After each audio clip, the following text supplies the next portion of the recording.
अस्सलाम वालेकुम नाज़रीन, एक महकती और चहकती सुबह के साथ मैं हूं आपका मेज़बान हन्नान बुखारी। नाज़रीन, दुआ करते हैं कि आज की सुबह आपके लिए ढेरों ढेर खुशियां लेके आपकी चौखट पे आपका इंतजार कर रही हो। तो इसी दुआ के साथ प्रोग्राम को आगे बढ़ाते हैं। नाज़रीन, हम आपके साथ कोई ना कोई एक ऐसी बात रोज़ाना की बुनियाद पर शेयर करते हैं जिससे आपकी ज़िंदगी में बेहतरी आ सके। तो जैसा कि कहा जाता है कि सफाई जो है वो निस्फ ईमान है, तो इस निस्फ ईमान को कायम रखने के लिए सबसे पहले कोशिश करें कि शुरुआत जो है वो अपने घर से, बल्कि अपने आप से करें। अपने आप को साफ सुथरा रखें, अच्छे कपड़े पहनें और हमेशा हशाश बशाश जो है वो रहें। और इसके अलावा घर में या अपने रूम में जहाँ पे भी आप बैठें, कोशिश किया करें कि उसे साफ सुथरा रखें। इससे एक ऐसा एटमॉस्फेयर, एम्बियंस क्रिएट होता है जिससे आपको सेल्फ सेटिस्फेक्शन मिलती है और इससे आपकी सेहत पे भी मुस्बत असरात पड़ते हैं। तो कोशिश किया करें जहाँ पे आप खुद साफ सुथरे रहें, अपने घर को रख रहे हैं, बच्चों को भी रखें, इनको भी तलकीन करें, क्योंकि ग्रूमिंग जब की जाती है ना उनको साफ सुथरा आपकी तरफ से रखा जाता है तो बच्चे की एक आदत बन जाती है। जब वो अपने आप को गंदा देखता है या फिर कुछ ऐसा डर्टी शर्ट पहनी है उन्होंने या फिर किसी किस्म की मट्टी पैंट के ऊपर लगी है, तो बच्चे की भी फिर कोशिश होती है कि वो अपने आप को साफ सुथरा रखे, कपड़ों को चेंज करे। तो ये एक मुस्बत एक्टिविटी है जिससे आपकी ज़िंदगी के अंदर मुस्बत असरात जो है वो पेश आएंगे। तो आगे बढ़ते हैं जनाब। इसके साथ साथ हमने दुनिया और आखिरत दोनों को साथ साथ लेके चलना होता है और यही नहीं, हमारी कोशिश होती है दीन के हवाले से भी आपको ऐसा मैसेज दिया जाए जिससे आपकी ज़िंदगी में अच्छे अंदाज में जो है वो चेंजिंग्स आ सकें। तो हमारा सेगमेंट है एक दिन एक नेकी, उसकी तरफ बढ़ते हैं। अहमदुहु व नसल्ली अला रसूलिहिल करीम, अम्मा बाद।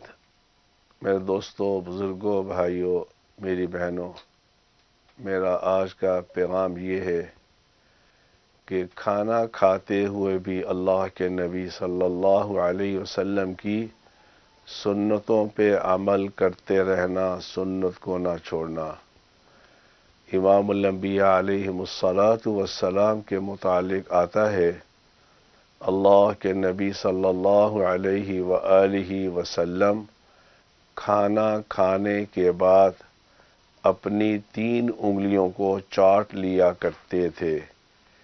एक अंगूठा, एक शहादत वाली उंगली, एक दरमियान वाली उंगली, क्योंकि अल्लाह के नबी सल्लल्लाहु अलैहि व आलिहि वसल्लम ने इरशाद फरमाया, खाने के अंदर एक ऐसा जुज़ होता है जिसमें बरकत होती है। ये ना हो कि वो बरकत वाला जुज़ आपकी उंगलियों के साथ लगा रहे और आप उंगलियां धो दें, वो बरकत वाला जुज़ पानी में बह जाए। इसलिए मेरे भाइयों, मेरी बहनों, अपने बच्चों से भी इस पर अमल करवाओ कि खाने के बाद उंगलियां चाटना ये सुन्नत है। अल्लाह मुझे भी आपको भी इस सुन्नत पर अमल करने की तौफीक अता फरमाए। व आखिरु दावाना अनिल हम्दुलिल्लाहि रब्बिल आलमीन। बिल्कुल सही कहा आपने। और दीन इस्लाम एक ऐसा दीन है जो मुकम्मल दीन है, आपके ज़िंदगी के हर पहलू के लिहाज से आपको बताता है, आपकी पर्सनल लाइफ के हवाले से, दुनियावी लाइफ के हवाले से, हर चीज़ जो है आपको इससे सीखने को मिलती है। तो अगर आप इस पर अमल करते हैं तो यकीन जानिए आपकी ज़िंदगी जो है वो जन्नत बन जाएगी दुनिया के अंदर ही। तो आगे बढ़ते हैं जनाब। जैसा कि आपको पता है मुल्क में महंगाई ने जो है वो गरीब आवाम का सांस लेना इस माहौल ने तंग कर दिया है और हर शख्स जो है वो परेशान है। एक तो होता था ना कि बिलो द मिडिल क्लास, गुर्बत की लकीर से भी नीचे आके लोग जो है वो रह रहे थे, लेकिन अब मुझे लगता है कि मिडिल क्लास वालों को भी गुर्बत की लकीर से नीचे आया, इसमें ले आए ये महंगाई।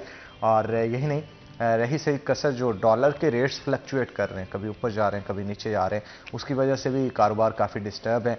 और हमारा मुल्क माशाल्लाह वैसे ही, यहाँ पे अगर मैं बात करूँ कि डॉलर जब ऊपर जाता है रेट्स तो बढ़ जाते हैं, लेकिन जब नीचे आता है मुझे ये नहीं समझ आती कि रेट्स तब नीचे क्यों नहीं आते, वो स्टैटिक रहते हैं वहाँ पे।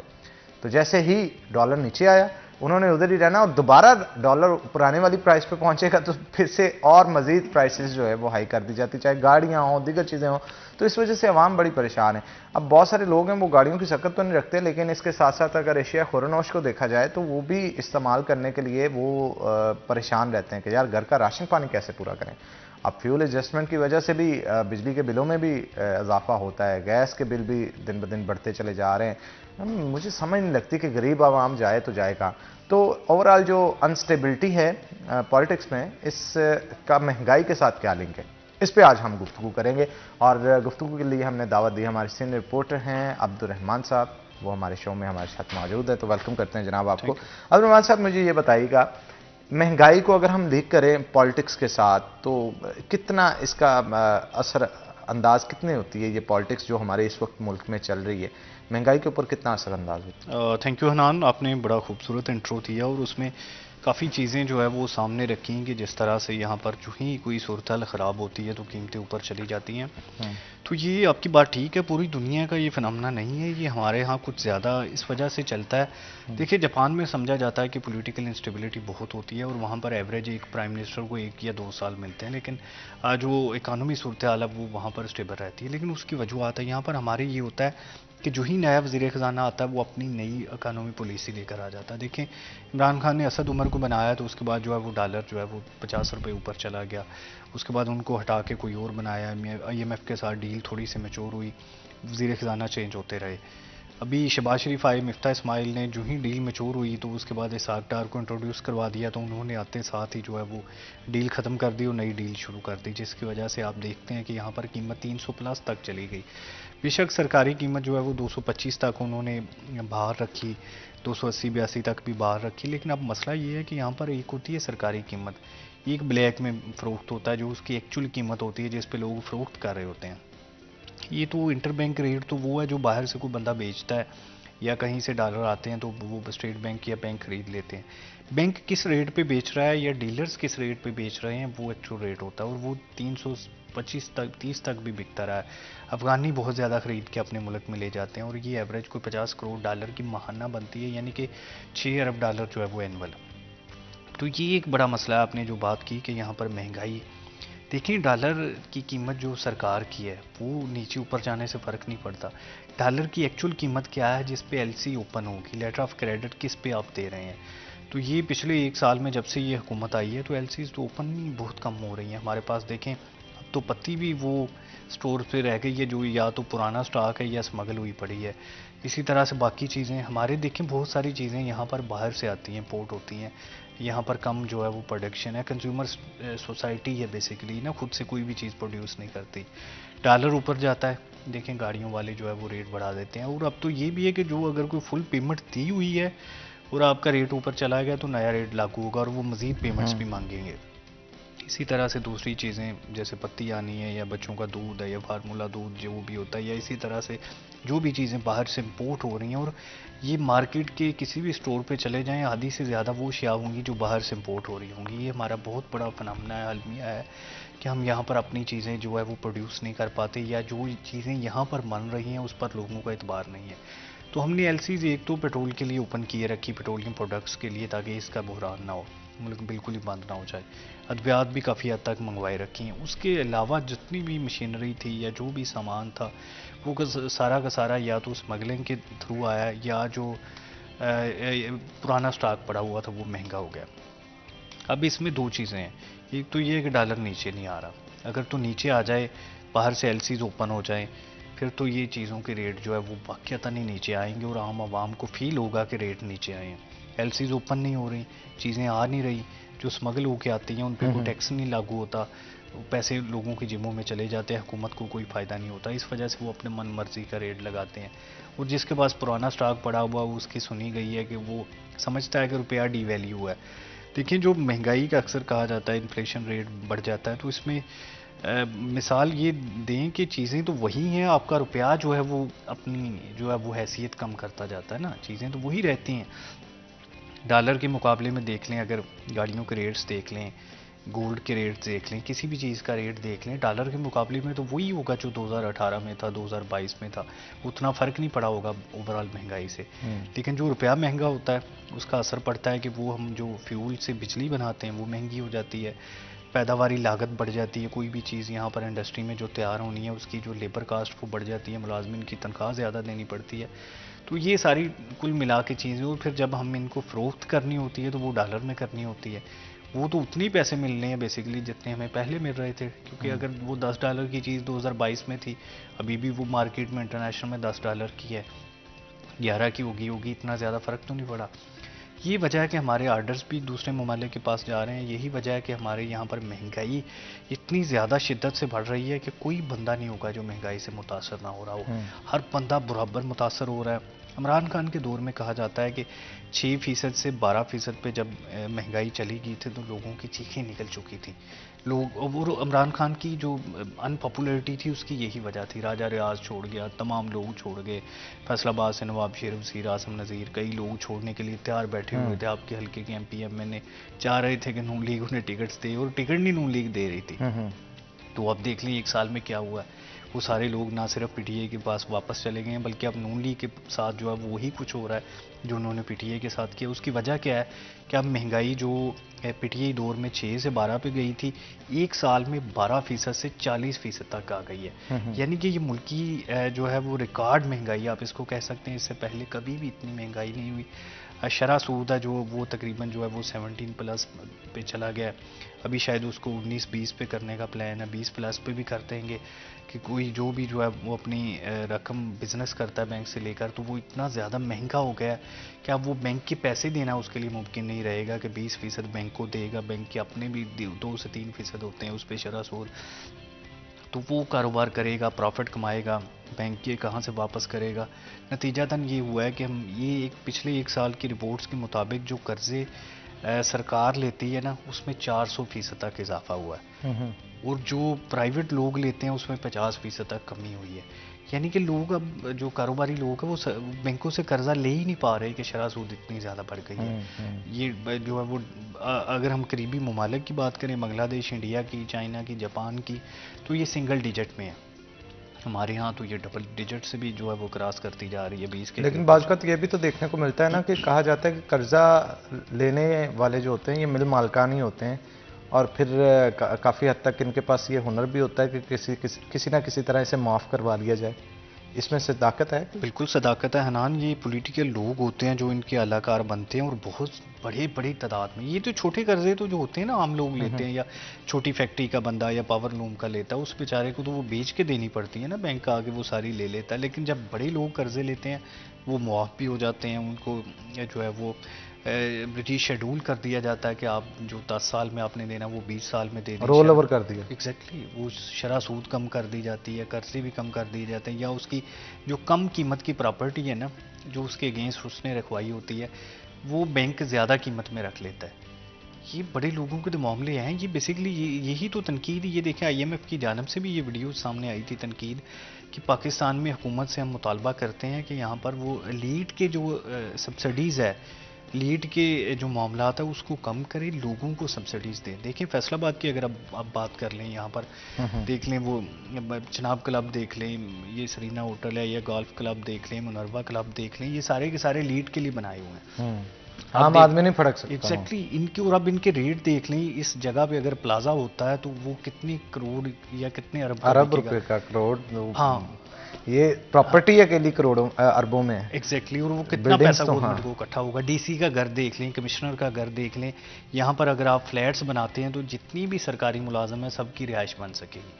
तो ये चीज़ें कम नहीं की हजम नहीं होगी। ये चीज़ें कम नहीं की जाती।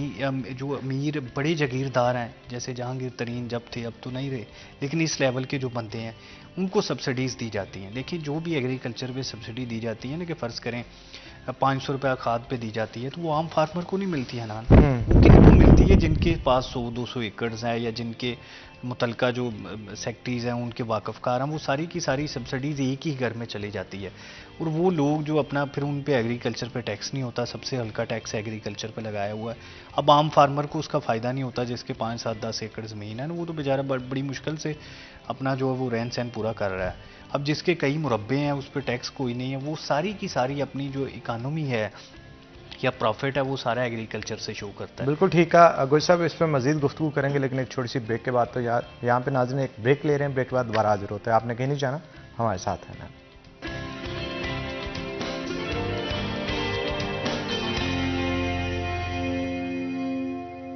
वेलकम बैक नाज़रीन, ब्रेक के बाद खुश आमदीद। अब्दुर्रहमान हमारे साथ मौजूद है, मजीद गुफ्तगू करते हैं। अब्दुर्रहमान, प्रॉपर्टी के रेट्स में बड़ा फ्लक्चुएट आ रहा है, इसका जिम्मेदार कौन है? क्या ये जो रजिस्ट्री के रेट्स बढ़ गए हैं उसकी वजह से भी प्रॉपर्टी डाउन आ रही है? कहा जाता है कि रियल एस्टेट का बिजनेस जो है वो पहले जैसा नहीं रहा, बहुत सारे लोग भी शायद इसमें आ चुके हैं इस वजह से।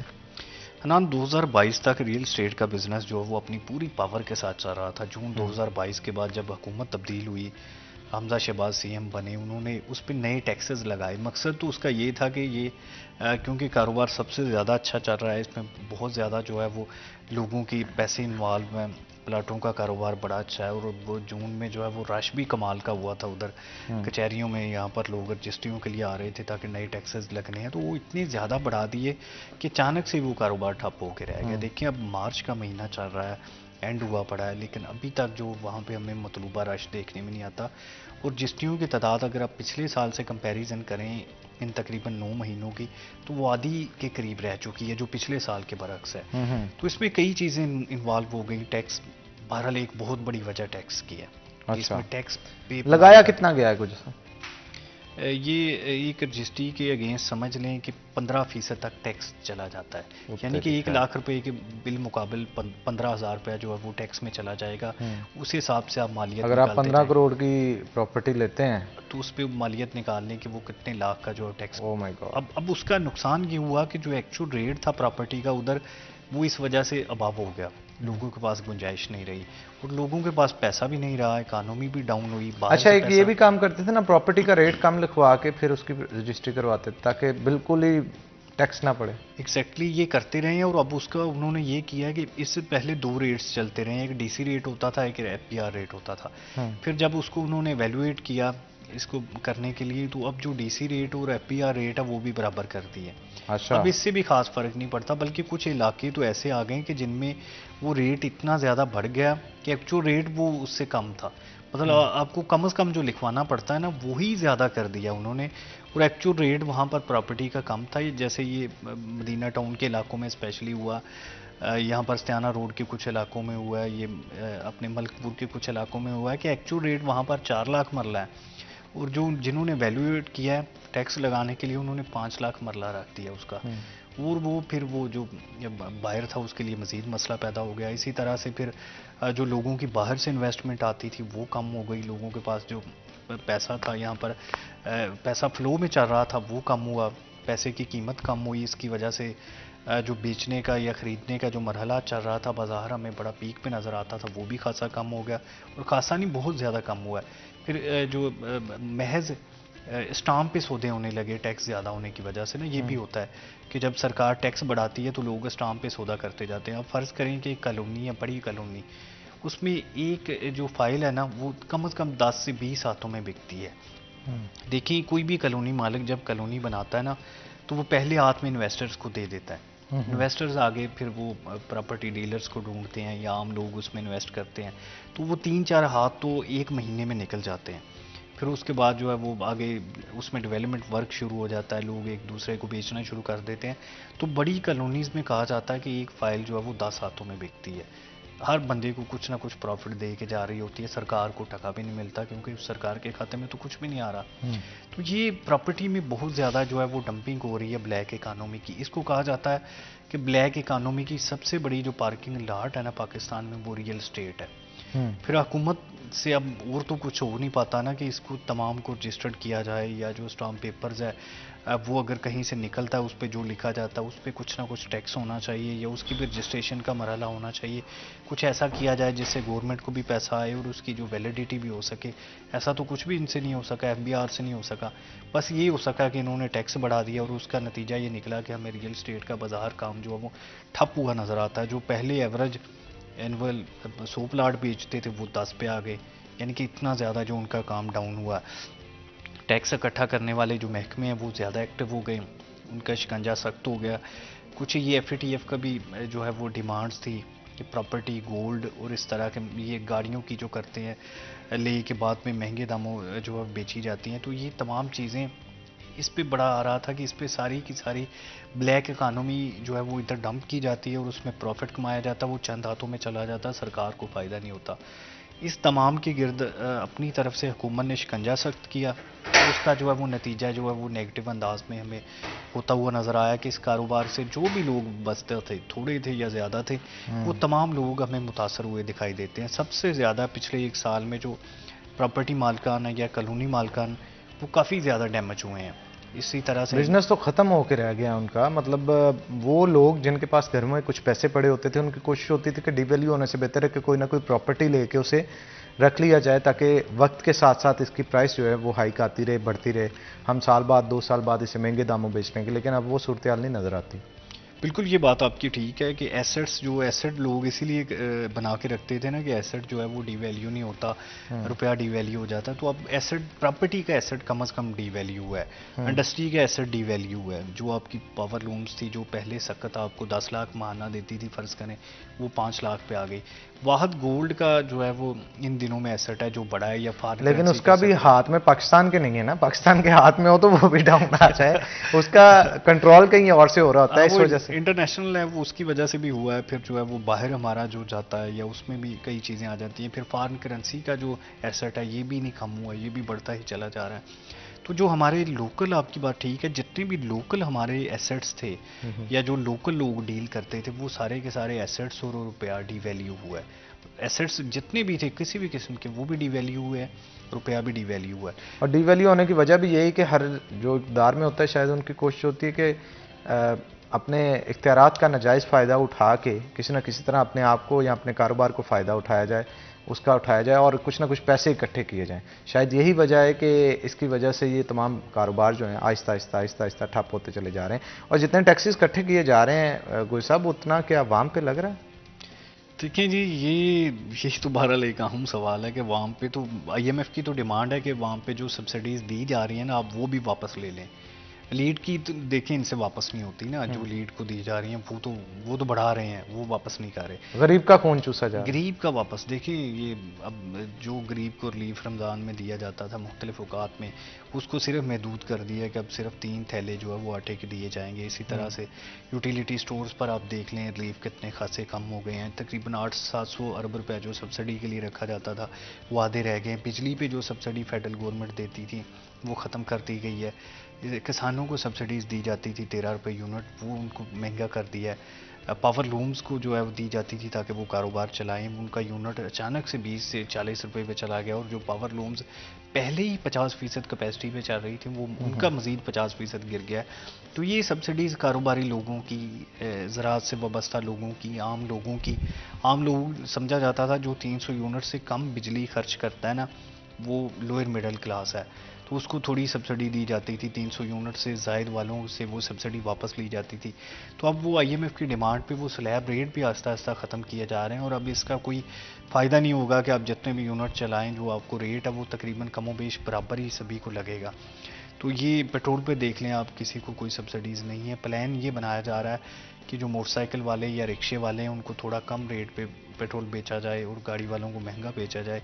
लेकिन ये कैसे किया जाएगा इसका कोई आइडिया नहीं है। और आईएमएफ क्या इसको मंजूर करेगी या नहीं, इसका भी हुकूमत को कोई आइडिया नहीं है। अभी वो आपकी बात ठीक है, हुकूमत टैक्स इकट्ठा करने में तो लगी हुई है, लेकिन वो लोगों पे कितना लग रहा है ये तो समझ लें कि उसका और लगाना चाहें भी तो स्ट्रेटजी भी तो होनी चाहिए कुछ सर। स्ट्रेटजी नहीं है उनके पास। आईएमएफ नहीं लगाने दे रहा ना किसी भी किस्म की। आईएमएफ की डिमांड है कि जो चीज़ आपको जितने रेट पे मिल रही है, आईपीपीज आपको जितने, लेकिन गोयल साहब रियलिटी भी ये है कि जितना मर्जी टैक्स इकट्ठा कर लिया जाए, ज्यादा से ज्यादा करें, ना दें आप सब्सिडीज, लेकिन वो इंफ्रास्ट्रक्चर पे, आवाम की वेलफेयर के लिए, उनकी भलाई के लिए, ये तमाम तर चीज़ों के लिए भी यूटिलाइज होना चाहिए ना। वो यूटिलाइज हो नहीं रहा, उसकी वजह से अल्टीमेटली फिर आवाम को जो है वो नुकसान उठाना पड़ता है। आपका बहुत शुक्रिया गुल साहब, आपने ज्वाइन किया हमें। इसके बाद हमारे साथ अवैस अली मौजूद होंगे, बिजली की जो सूरत हाल है उसके ऊपर भी डिस्कशन होगी, लेकिन एक छोटी सी ब्रेक के बाद।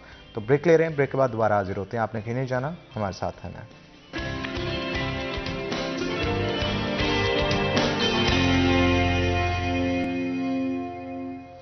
वेलकम बैक नाज़रीन, ब्रेक के बाद खुश आमदीद। अवैस अली हमारे साथ मौजूद है, मजीद डिस्कशन जो है उनके साथ करेंगे। अवैस, मुझे ये बताइएगा कि BODA जो बोर्ड ऑफ डायरेक्टर है यहाँ के फेस्को के गालबन तस्नीम अमान साहब हैं, तो उनके हवाले से भी मुझे बताइएगा। और इसके साथ साथ ओवरऑल अगर हम फेस्को के हवाले से बताइएगा कि पॉलिटिकल इन्फ्लुएंस कितना ज़्यादा है इस डिपार्टमेंट के अंदर।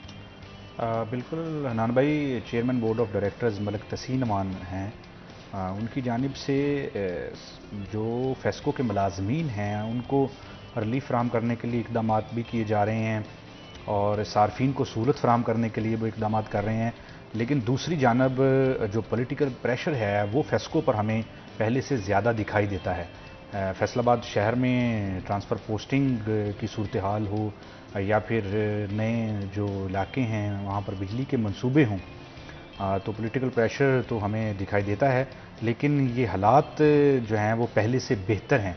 जो साबिक बोर्ड ऑफ डायरेक्टर्स थे उनकी जानिब से जो कंज्यूमर हैं, जो फैसलाबाद शहर के ताजर बरादरी है, उनसे उनका इंटरेक्शन जो है वो इतना ज़्यादा नहीं था जो इस बोर्ड ऑफ डायरेक्टर्स का है। बिल्कुल ठीक कहा आपने। अच्छा, मुझे थोड़ा सा फैसलाबाद के रेलवेज़ के हवाले से या ओवरऑल रेलवेज़ के हवाले से भी बताइएगा कि क्या सूरत हाल है, कोई बेहतरी आ रही है? क्योंकि जब भी देखा जाता था या सुना जाता था तो यही था कि ट्रेन रोज़ाना की बुनियाद पर अपने मुकर्रर वक्त के ऊपर नहीं पहुँच पाती, तो वहाँ पे सिक्योरिटी के भी कुछ मामला थे, मशीनें भी अक्सर ख़राब रहती थी, तो इसके हवाले से थोड़ा सा बताइए। रेलवे में बेहतरी जो है वो तो एक ख्वाब बन चुका है, जो पिछले 5 साल से हम देख रहे हैं कि कुछ बेहतरी इसमें आएगी, लेकिन कोई बेहतरी हमें दिखाई नहीं देती।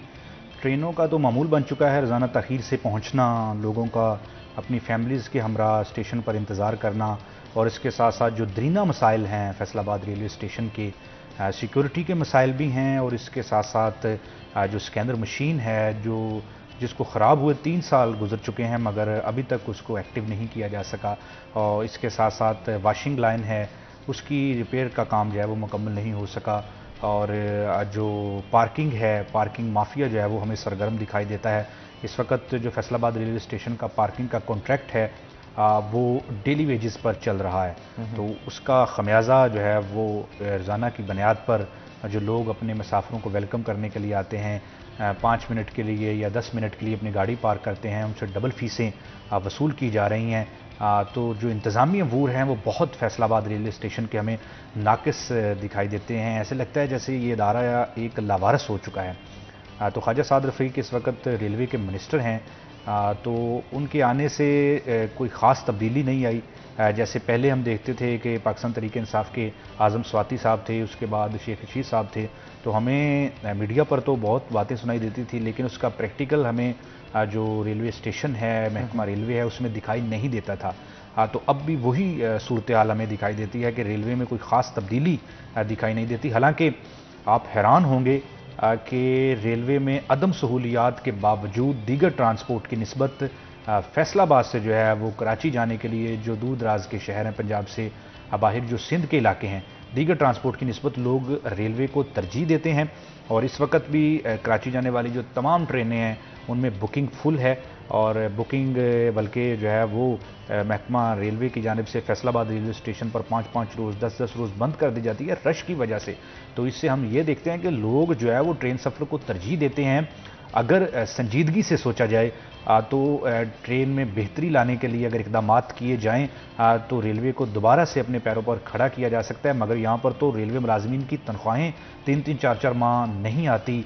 रेलवे के जो मज़दूर हैं उनको मुश्किलात का सामना करना पड़ता है। ये जो मसाइल हैं ये कौन हल करेगा, किस तरह हल होंगे, किसी किस्म की कोई जो हमें इक़दामात हैं वो दिखाई नहीं देते। तो रेलवे जो है वो इस वक्त बहुत खसारे में भी है। जो मुलाज़मीन वहाँ पर काम करते हैं उनको मुश्किलात का सामना है, मगर इसके बावजूद कोई इक़दामात दिखाई नहीं देते। अगर रेलवे पर काम किया जाए, अगर कोई मनसूबा बंदी की जाए और उसका जो प्रैक्टिकल है हमें फील्ड में दिखाई दे, तो रेलवे को दोबारा पैरों पर खड़ा किया जा सकता है और मुसाफिरों को इससे रिलीफ मिलता है। क्योंकि पेट्रोल महंगा होने की वजह से अगर आप प्राइवेट अपनी गाड़ी यूज़ करते हैं तो वो जो है वो उनसे लोगों को मुश्किलात होती है। दीगर ट्रांसपोर्ट के किराए भी बढ़ चुके हैं, तो रेलवे जो है वो सफ़र का एक सस्ता ज़रिया है। दीगर ट्रांसपोर्ट की निस्बत इसके किराए बहुत कम हैं, लोग रेलवे सफ़र करना चाहते हैं। कसीर तादाद में, हज़ारों की तादाद में लोग फैसलाबाद से मुल्क के दीगर शहरों को रवाना होते हैं, मगर रेलवे में उस कदर हमें बेहतरी दिखाई नहीं दे रही जिस कदर होनी चाहिए। आप देखें कि हमारे पड़ोसी मुल्क की मिसाल दी जाती है कि वहाँ पर जो रेलवे का जो एक मसाली उन्होंने सिस्टम बना दिया है कि बहुत हमसे आगे पहुंच चुकी है, लेकिन यहाँ पर ना तो कोई ट्रैक की कोई अच्छी तरह से मेंटेनेंस होती है, ना कोई अमला हमें ट्रेन दिखाई देता है, ना कोई ट्रेनों की जो नई ट्रेनें चलाई जाती हैं पुरानी बोगियों को उनमें अटैच करके उसका ऐलान कर दिया जाता है। तो हमें कोई इसमें कोई सीरियसनेस जो है नज़र नहीं आती। कुछ मज़ाहिया वाक़यात भी होते हैं ना, जैसे पिछले दिनों एक ट्रेन का वाक़या सोशल मीडिया पे ऊपर देखने को मिला कि ट्रेन रोक के वो दही लेने चला गया। तो इस तरह की चीज़ें भी तो हाँ बिल्कुल, आप ठीक कह रहे हैं। इस तरह के वाक़यात जो हमें रोज़मर्रा को देखने को आते हैं, बल्कि एक दिन हम उधर रिपोर्टिंग ही कर रहे थे, तो वो ऐसे लग रहा था जैसे किसी बॉलीवुड की मूवी का सीन है। वो 3 ख़वातीन थी, वो कुछ लेने के लिए उतरी हैं, वो तो दूसरी तरफ से ट्रेन जो है वो चल पड़ी। अच्छा। तो वो उसके पीछे भाग रही हैं। वो भाग रही थी। अच्छा। तो वो अब ट्रेन भी नहीं रुक सकती थी, तो उनकी जानिब से बल्कि एहतजाज किया गया। तो फिर जो है वो जो स्टेशन इंतज़ामिया है उनकी जानिब से उनको दीगर कराची जाने वाली जो ट्रेन है उसमें एडजस्ट किया गया। तो ये बिल्कुल ख्याल रखना चाहिए कि क्योंकि इसमें असल वजह ये है कि ट्रेन जो एक तो ताख़ीर से पहुंचती है स्टेशन पर, दूसरा ताख़ीर से रवाना होती है, तो मुसाफिर कंफ्यूज हो जाते हैं कि यार आना कब है और जाना कब है।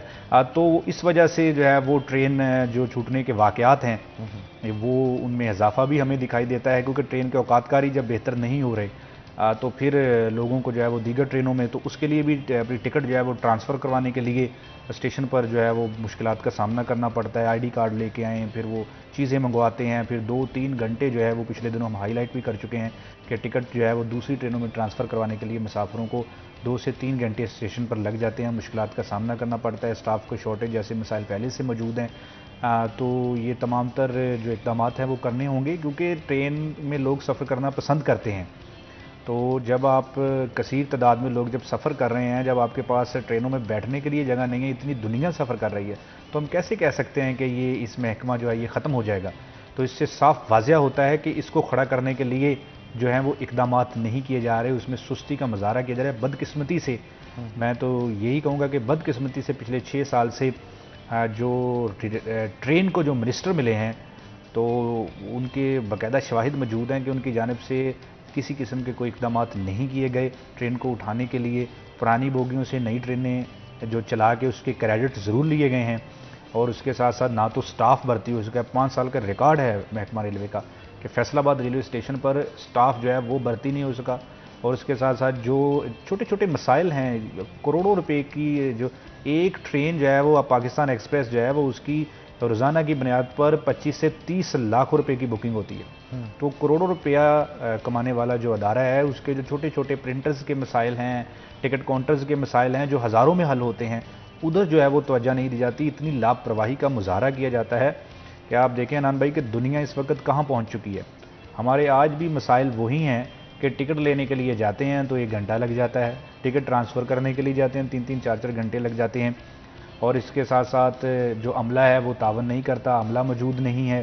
तो यानी इस जदीद दौर में भी हमने रेलवे को जो कम्युनिकेशन सिस्टम है उसका बेहतर करने की बजाय आपको इस बात से अंदाज़ा लगाएं कि फैसलाबाद शहर के अंदरून में जो फाटक मौजूद है वहाँ पर जो गेटमैन होता है वो आज भी टेलीफोन की तरफ भागता है कि ट्रेन आ रही है। देखिए, इससे नाखुशगवार वाक़या रूनुमा होते हैं, लोगों की जान जा सकती है। कोई ऐसा जदीद, उसके पास जदीद वायरलेस भी मौजूद नहीं है कि आपको बता सके कि इस वक्त ट्रेन आ रही है। तो आज भी हम अगर कहीं इसका जो सारा इसकी तरफ देखें, ट्रेन की तरफ, महकमा रेलवे की तरफ, तो इंसान हैरान रह जाता है कि छोटी छोटी चीज़ों की तरफ तवज्जो नहीं दी जा रही। जिद्दत लाने की बजाय छोटे छोटे मसाइल हल नहीं किए जा रहे। तो रेल में जिद्दत लाना होगी, इस महकमे में जो आपके गेट मैन हैं उनको सहूलियात देना होगी, और लोगों को जो है वो जो जदीद सिस्टम है उसको अडॉप्ट करना होगा। ट्रेन लोग जो हैं वो इस महकमे में लाने चाहिए। आज भी आप स्टेशन पर चले जाएं तो ऐसा लगता है कि जैसे कोई जो अंग्रेज़ जो सिस्टम लगा के गया था, हमने बड़ा इंसाफ किया, उसमें ज़रा सी हमने तब्दीली अभी तक नहीं की। तो शायद अगर वो उधर से वापस आ जाएं, अगर कोई जिंदा उस दौर का बंदा, तो वो पाकिस्तानी हुआ कि यही कहेगा कि यार जो मैं छोड़ के गया था उसमें आपने तब्दीली नहीं लाई बल्कि उसको ख़राब किया है। तो इसमें किसी किस्म की कोई हमें जिद्दत देखने में नहीं मिल रही, कोई किसी किस्म की कोई जो है वो दिलचस्पी का मुजाहरा नहीं किया जा रहा, जो कि हमें करना होगा। कि रेलवे की प्रॉपर्टीज़ भी बहुत ज़्यादा हैं, तो उन प्रॉपर्टीज़ में से बहुत सारी जगहों के ऊपर इंक्रोचमेंट भी देखने को मिलती है, इसके बारे में थोड़ा सा बताइए। इंक्रोचमेंट के लेटर जो है वो फैसलाबाद रेलवे स्टेशन से हेडक्वार्टर को लिखे जाते हैं, उनकी जानिब से कार्रवाई के लिखे जाते हैं, लेकिन होता ये है कि जहाँ पर 62 अफराद मौजूद है वहाँ पर तो फैसलाबाद रेलवे इंतज़ामिया मजबूत दिखाई देती है। तो अगर कहीं पर कोई गरीब झोंपड़ी लगा के बैठ गया है, उसकी झोंपड़ी के ख़िलाफ़ ऑपरेशन करने के लिए टीमें ले जाके उसके ख़िलाफ़ ऑपरेशन करके जो है वो लाहौर हेडक्वार्टर को बता दिया जाता है कि तजावज़ात के ख़िलाफ़ जो है वो कार्रवाइयाँ की जा रही हैं।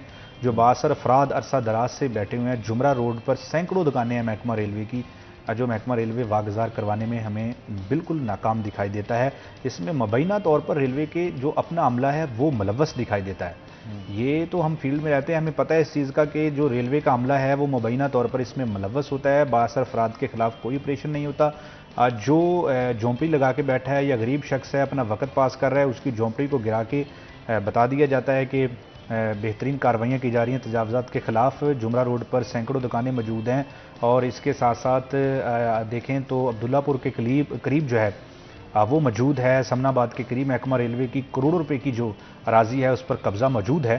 तो ये देखना होगा कि जो महकमा रेलवे की जो सरकारी अराजी मौजूद है उसका महकमा रेलवे किस तरह से इस्तेमाल करता है। महकमे में बेहतरी लाने के लिए वहाँ पर कोई ऐसा स्टेप महकमा रेलवे ले जिससे महकमे को भी फ़ायदा हो और ट्रेन जो है वो भी तरक्की करे। तो ये जो मसाइल हैं ये बाहर से किसी ने आके हल नहीं करने, जो महकमा रेलवे के मसाइल हैं। आप इसके साथ साथ जो रेलवे की कॉलोनीज़ हैं उसमें सैकड़ों केसेस हम रिपोर्ट कर चुके हैं कि वहाँ पर कब्जे हो रहे हैं, वहाँ पर कब्जे करके लोग बैठे हुए हैं।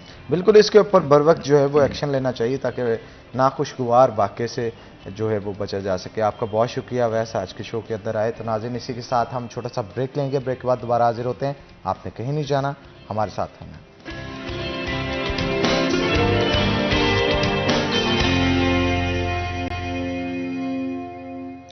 वेलकम बैक नाज़रीन, ब्रेक के बाद खुश आमदीद नाज़रीन। जैसा कि आपको पता है कि हमने हर शोबा ज़िंदगी के जितने भी लोग हैं उनको अपने शो के अंदर मदऊ करना होता है। तो आज हमारे साथ कुछ स्पोर्ट्स से रिलेटेड पर्सनैलिटीज़ मौजूद होंगी। तो मैं तारुफ आपका करवाता चलूँ। हमारे साथ आफ्ताब अहमद साहब मौजूद हैं जो कि कोच हैं हैमर थ्रो के। तो आपको जनाब वेलकम करते हैं शो के अंदर।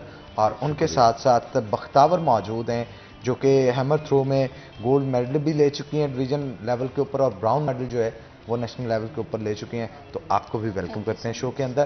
तो पहले जो है वो मैं आफ्ताब साहब की तरफ चलना चाहूँगा और उनसे गुफ्तगू का आगाज़ करूँगा क्योंकि ये खेल जो है वो बड़ा मुनफरिद है और इसके लिए ज़ोर भी आपके बाजुओं में काफ़ी ज़्यादा चाहिए होता है। और जब बात आती है किसी खातून की तो खातून को ज़्यादा मेहनत करनी पड़ती है क्योंकि उसको अपने मसल्स को स्ट्रॉन्ग करने के लिए खासी जो एक्सरसाइजेज़ हैं वो करनी पड़ती हैं, बहुत सारी ट्रेनिंग करनी पड़ती है। तो ये खुश आइंद बात है कि ख़वातीन भी इस खेल के अंदर आ रही हैं। तो आफ्ताब अहमद साहब हमारे साथ मौजूद है। सर क्या कहेंगे आप, क्या पोटेंशियल देख रहे हैं हमारे शहर के लोगों के अंदर इस खेल को लेकर? बिस्मिल्लाहिर्रहमानिर्रहीम। सबसे पहले तो आपको मैं ये बताऊं कि पाकिस्तान में जो है ये 80% जो लोग हैं फैसलाबाद शहर के हैं, वह ख़वातीन हैं वो या जेंट्स हैं। हमारे शहर में अल्हम्दुलिल्लाह इतना टैलेंट है कि पूरे पाकिस्तान में और तमाम महकमों में 80% जो लोग हैं ये फैसलाबाद शहर से तल्लुक़ है उनका। ठीक है। और फैसलाबाद से ताल्लुक़ होने के साथ साथ क्या ये मट्टी बहुत सरखेज़ है खिलाड़ियों को पैदा करने के लिए, ये वजह है या यहाँ के लोगों की लगन बहुत ज़्यादा है इन स्पोर्ट्स को लेके? मैं ये समझता हूँ एक दो चीज़ें तो ऐसी हैं कि हमारे यहाँ पे जो इर्द गिर्द के गाँव के लोग हैं वो ज़्यादा बहुत हार्ड वर्कर हैं, मेहनती हैं। और दूसरा ये कि हमारे पाकिस्तान में 3-4 ऐसे लोग हैं कि जो ओलंपियन हुए हैं जिनका तल्लुक़ फैसलाबाद से है। तो सारे लोगों ने मिल के ना अपना अपना क्लब की शक्ल में एक ना सिलसिला शुरू कर रखा है। तो एक चेन बनी हुई है हमारी जिसकी वजह से हमारे फैसलाबाद में चक जुमरा लगा लें या फैसलाबाद सिटी लगा लें या एग्री यूनिवर्सिटी लगा लें, जैसे जीसी यूनिवर्सिटी है, ये 5 साल में इसमें पढ़ा हूँ तो 5 साल ही हम पंजाब में जीसी यूनिवर्सिटी फर्स्ट आती है हमेशा। और इवन अब भी ये गोल्ड होती है एथलेटिक्स में। तो फैसलाबाद में ये सारी प्लेयर हैं जो इर्द गिर्द के देहात से तल्लुक़ रखते हैं, हार्ड वर्कर हैं, वो डाइट भी दूध वगैरह उनको आसानी से मुहैया हो जाता है। तो एक जुनून है, एक चेन बन गई है, वो चेन चल रही है अब जिसको ना कोई अभी डिफीट नहीं कर सकता इंशाल्लाह ताला। अच्छा, यानी कबड्डी को देखा जाए या इन खेलों को देखा जाए, मैं देखता हूँ कि फैसलाबाद के जो गांव के जो नौजवान हैं, लड़के लड़कियां, वो ज़्यादा इसमें पार्टिसिपेशन करते हैं। जी जी। तो उसकी वजह ये भी है कि उनको अब खेलों के लिए अपनी जो कल्चरल रिलेटेड खेलें हैं वो ज़्यादा देखने को मिल रही है, जैसे कबड्डी है या ज़ोर आजमाई के जितने भी फिजिकल गेम्स हैं। तो शायद इस वजह से उनका रुझान बढ़ा है। आप ये समझते हैं कि हमारे गाँव में जो है ना जोर आवर को ना बड़ा अच्छा समझा जाता है, बड़ी उसकी इज्जत होती है, बड़ी रिस्पेक्ट करते हैं, खा वो पहलवान की शक्ल में हो या कोई रेस में जोर लगा के जीत जाए। तो ये कल्चर जो है, कल्चर भी हमें ना एक शौक पैदा करता है, एक जोश पैदा करता है प्लेयरों में। तो वो अपने आप को थोड़ा सा हीरो बनने के लिए ना, फिर अपना जोर दिखाने के लिए या तो स्पोर्ट्स की तरफ, एथलेटिक्स की तरफ या कबड्डी की तरफ ना, स्पेशली तौर पे ये गांव वाले जो हैं ये आते हैं इसमें। बिल्कुल ठीक आप। तो दूसरा उनको हौसला अफजाई ये हो गई कि महकमे जो हैं इनको तनख्वाहें भी देते हैं, इनको रखते हैं, तो ये इनको एक सहारा बन गया इनका ना, एक बिल्कुल कि शौक भी पूरा होता है। पहले सहारा नहीं था, अब सहारा जो है वो बन जी, गया। जी, जी। बिल्कुल ठीक कहा आपने। तो मुख्ताबर भी हमारे साथ मौजूद है। मुख्ताबर, आप क्या कहेंगी, किस तरह से स्पोर्ट्स की तरफ आई हैं? और मैं देख रहा था माशाल्लाह आपने ब्राउन मेडल लिया, आपने डिविजनल लेवल पे गोल्ड मेडल लिया, तो ख़वातीन जो हैं अब पेश नज़र आती हैं स्पोर्ट्स के अंदर। जर्नी कहाँ से स्टार्ट की, किस तरह से आप इस तरह शुरू से लेकर लास्ट तक बताएं? मैं एक स्कूल में पढ़ती थी, उधर से मैं स्टार्ट किया। उधर से एक टीचर थे, उन्होंने मुझे निकाला, फिर मैंने एक स्कूल लेवल पे कंपटीशन किया, उधर से मैंने पोजीशन वगैरह ली। फिर मुझे वहाँ से शौक़ पड़ा, फिर मैं एक स्टेडियम में आई, फिर एक सर ने मुझे ट्रेनिंग पे, मैं शॉट और डिस्कस करती रही। फिर एक साल से फिर सर ने मुझे हैमर थ्रो पे, और अल्लाह का शुक्र है कि हैमर थ्रो में मुझे इज़्ज़त मिली और ब्रॉन्ज हुई हूँ पाकिस्तान में, और डिवीजन लेवल पे मैं गोल्ड हूँ। अच्छा, मुझे ये भी बता रहे थे शो स्टार्ट होने से पहले कि आप प्लेट्स भी थ्रू करती थी, बॉल भी थ्रू करती थी, उसके हवाले से भी बताइएगा कि आपने जर्नी जो स्टार्ट की मेरे ख्याल वहीं से की ना? हाँ जी, शॉट पुट डिस्कस से स्टार्ट की थी मैंने। ठीक है। तो उसमें उनको कितनी देर खेला आपने? उसको मैंने तकरीबन 1 साल खेला। तो 1 साल खेलने के बाद आपको लगा कि अब इससे आगे मूव होना चाहिए? हाँ जी, मुझे इंटरेस्ट था हैमर थ्रो में, तो ज़्यादा फिर मैंने ये सर आए, फिर इनसे मैंने हैमर थ्रो सीखा, अब उसमें मैं जा रही हूँ आगे। अच्छा, हैमर थ्रो को भी जब होता है ना, जैसे सपोज मुझे या किसी को भी क्रिकेट पसंद है, तो वो क्रिकेटर्स को देखता है, टीवी पे देखता है, उनको खेलते हुए देखता है, उस खेल को खेलने का शौक पैदा होता है। आपको शौक कैसे पैदा हुआ इसका? मैं देखती थी। कहाँ पे देखते थे, ग्राउंड्स में या टीवी के ऊपर? ओलंपिक्स में मैंने देखा था। ओलंपिक्स में देखा था फर्स्ट टाइम मैंने वहाँ पे देखा था खेलते हुए कि हैमर थ्रो खेलते कैसे हैं। फिर सर आए, इनको देखा, फिर ग्राउंड में देखा लड़कियों को खेलते हुए, फिर मुझे शौक़ हुआ कि मैं भी हैमर थ्रो की प्लेयर बनूँ। तो उधर से फिर मुझे शौक़ पड़ा हैमर थ्रो का, और अब जा रहे वही जारी हो रहा है हैमर थ्रो। बिल्कुल जी। और ये हैमर थ्रो के लिए भी नियर अबाउट इसका 4 kg वेट होता है, और बिल्कुल घुमा के जो है वो इसे फेंकना होता है, बड़ा जोर चाहिए होता है इसके लिए। तो जोर पैदा करने के लिए आपके मसल स्ट्रांग होने चाहिए, और मसल के लिए स्ट्रांग करने के लिए एक्सरसाइज जरूरी है। वो एक्सरसाइज है, जिम है, डाइट बड़ी ज़रूरी है। आप जिम भी करते हो? हाँ जी। ओ तेरी खैर। अच्छा, मुझे ये बताएं कि कितनी देर रोजाना प्रैक्टिस करते हैं, और जिम कितनी देर करते हैं, एक्सरसाइज कितनी देर करते हैं? जिम हम वीक में 3 दफ़ा करते हैं, 3 टाइम, और जो बेसिकली हम यहाँ ट्रेनिंग टाइम है वो 4 है, 4, तो उसके अंदर अंदर हम फिर जिम भी करते हैं, और ट्रेनिंग हम डेली करते हैं। सुबह शाम को जाते हैं, 3 बजे हम जाते हैं, और 7 बजे वापस घर को आते हैं। तो इतना लंबा प्रोसेस होता है, सारा दिन आप ट्रेनिंग करते हैं, तो खाते कब हैं? खाते फिर साथ साथ ही चलता रहता है, ये भी ये साथ साथ ही चलता हाँ है। अच्छा, आपका कोई डाइट चार्ट जो होता है वो स्पेसिफिक होता है, को बनाया जाता है ताकि आप, वो होता है ना जिस्म में गोश्त की तादाद ज़्यादा बढ़े, फैट ना आए, तो उसके लिए डाइट चार्ट भी होता है? तो आप डाइट चार्ट मेरे सर बनाते हैं मेरा, तो वही इनका डाइट रेडी होती है मेरे। तो ज़रा बताएं हमें क्या क्या होता है आपके डाइट में? डाइट रोज़ाना क्या क्या खाते हैं? सुबह नाश्ते से शुरू होते हैं। सुबह नाश्ते में दही होता है, दही के बाद फिर आधा घंटा बाद फिर नाश्ता करते होते हैं, फ्राई एग्स होते हैं, और एक परांठा होता है साथ, फिर चाय का कप भी साथ होता है। फिर दोपहर को हमने चिकन, फिर उसके साथ सलाद होती है, सलाद के बाद फिर रात को होता है जो डेली जो खाना खाते हैं वही होता है, लेकिन फिर रात को दूध होता है साथ में 2 अंडे होते हैं। हाँ, तो बस फिर तो इस तरह से ना जान बने आपकी। हाँ, और डाइट जो ट्रेनिंग के दौरान उसमें खजूरें वगैरह, फ्रूट वगैरह होते हैं। आपकी तो डाइट पूरी पहलवानों वाली है, मैं नोट कर रहा हूँ। हाँ जी। तो इसी वजह से आप में वो जान आती है कि आप इतनी दूर उसको थ्रो करते हैं। तो जब ब्राउन मेडल आपने विन किया तो क्या थ्रो की, कितनी दूर तक गई थी आप? मेरी 34 मीटर्स। हाँ जी। ठीक है। और अब तक जो सबसे हाईएस्ट रिकॉर्ड है वो क्या है, आपको आपके इल्म में है? हाँ जी, 45 है इधर का, पाकिस्तान का। पाकिस्तान का 45 मीटर तक। हाँ जी। और क्या आज़म है आपका 45 के मीटर को आप ब्रेक करेंगी? इंशाल्लाह। अच्छा, अज़म तो हाँ आपका जी। माशाल्लाह बुलंद है। हाँ जी। अच्छा, बात होता है ना कि आप जब स्पोर्ट्स के अंदर जाते हो आपकी पढ़ाई मुतासर होती हाँ है जी, या घर की होती तरफ है। से प्रेशर भी आता है, यार रुको ये कोई काम है, हाँ आप जी। पहले पढ़ाई पे तवज्जो दें बाद में जाइएगा, तो आपको इस जर्नी के दौरान इन चीज़ों का कितना सामना करना पड़ा? था, मम्मा ने भी काफ़ी रोका था कि ना करो, लेकिन जाहिर बात है लोग भी बातें करते हैं कि बेटी अगर घर से बाहर जाए हम्म। तो बस पढ़ाई का भी हुआ था, तो लेकिन अब माँ नहीं कहती क्योंकि अब ज़्यादा नाम बन चुका है ना। चुका है कि अब लोग भी नहीं कुछ कहते। हाँ। पता लग गया अब उनको। वही लोग जो कहते थे ना जाओ, ये ना करो, वो ना करो, जब नाम बन जाता था वो, यार ये हमारे मोहल्ले की हाँ हैं, जी, यही। यार ये हमारे जानने वाले हैं, तो वो फिर नाम अपना साथ हाँ जोड़ने की जी। कोशिश करते हैं कि यार हमारा नाम भी बड़ा हो इसके साथ। हाँ जी, तो ऐसे आपके साथ भी हुआ? हुआ है ये। पहले बातें करते थे कि ना जाओ घर से, तो अब है कि वही है कि आगे मुबारकबाद दी है उन्होंने। हाँ। उन्हीं ने जो लोग बातें करते थे अब वो भी खुश है।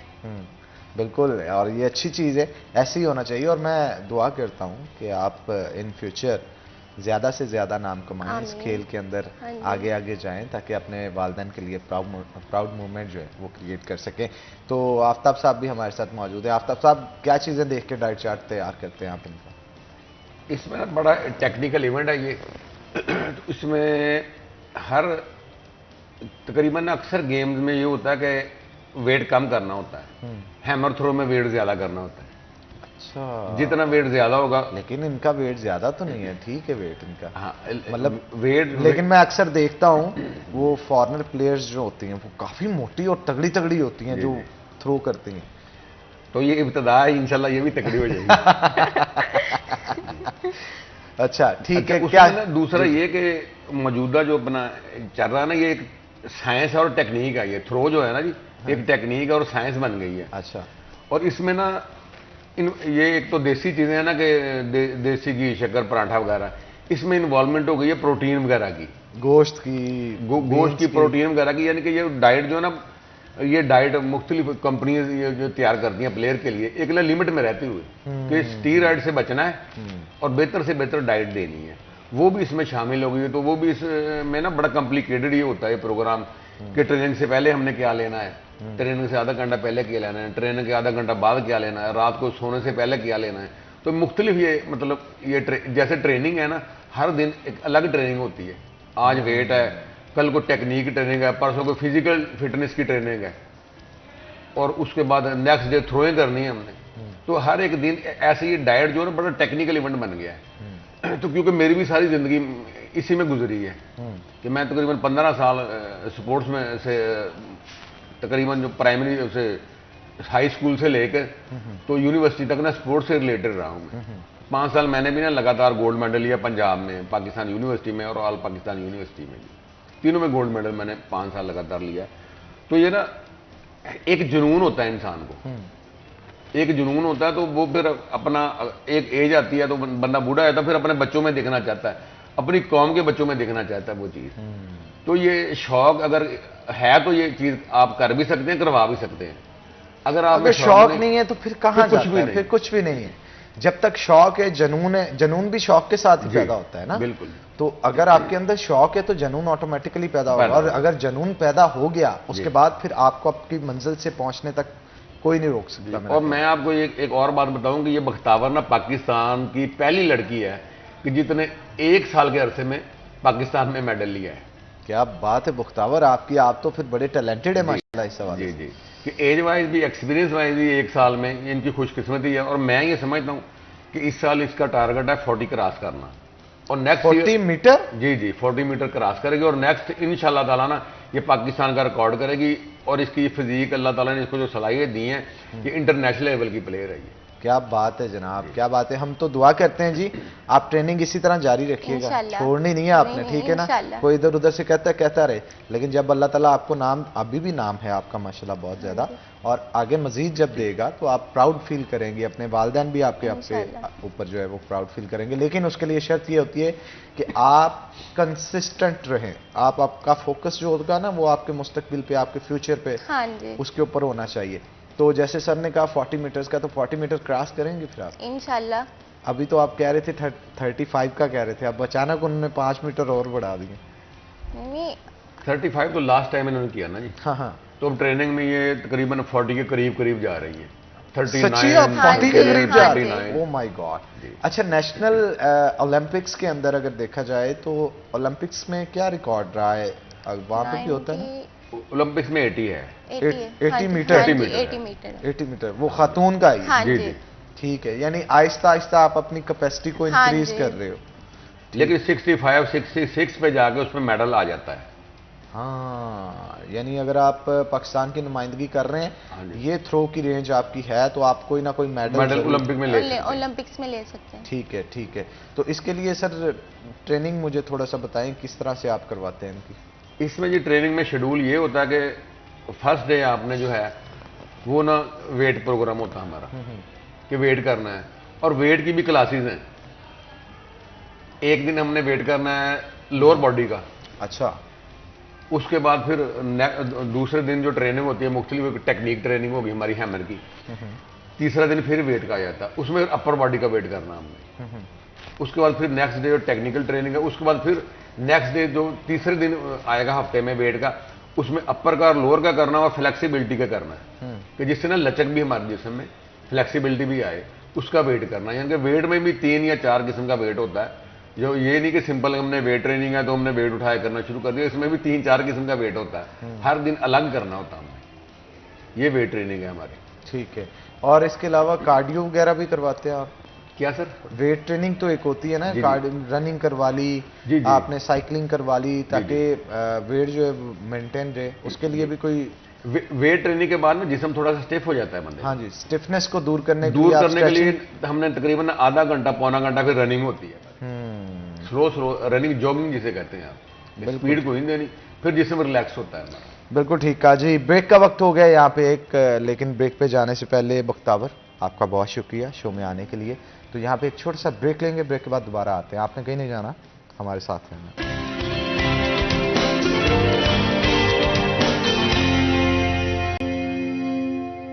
वेलकम बैक नाज़रीन। ब्रेक के बाद खुश आमदीद। ब्रेक के बाद जनाब हमें एक नए मेहमान हैं जिन्होंने ज्वाइन किया, मैं आपको तारुफ उनका करवा दूं। कायनात अकरम हमारे साथ मौजूद होंगी, जो कि स्प्रिंट रेस 400 मीटर की डिवीजन लेवल के ऊपर गोल्ड मेडल इसमें हासिल कर चुकी है। तो आपको वेलकम करते हैं शो के अंदर।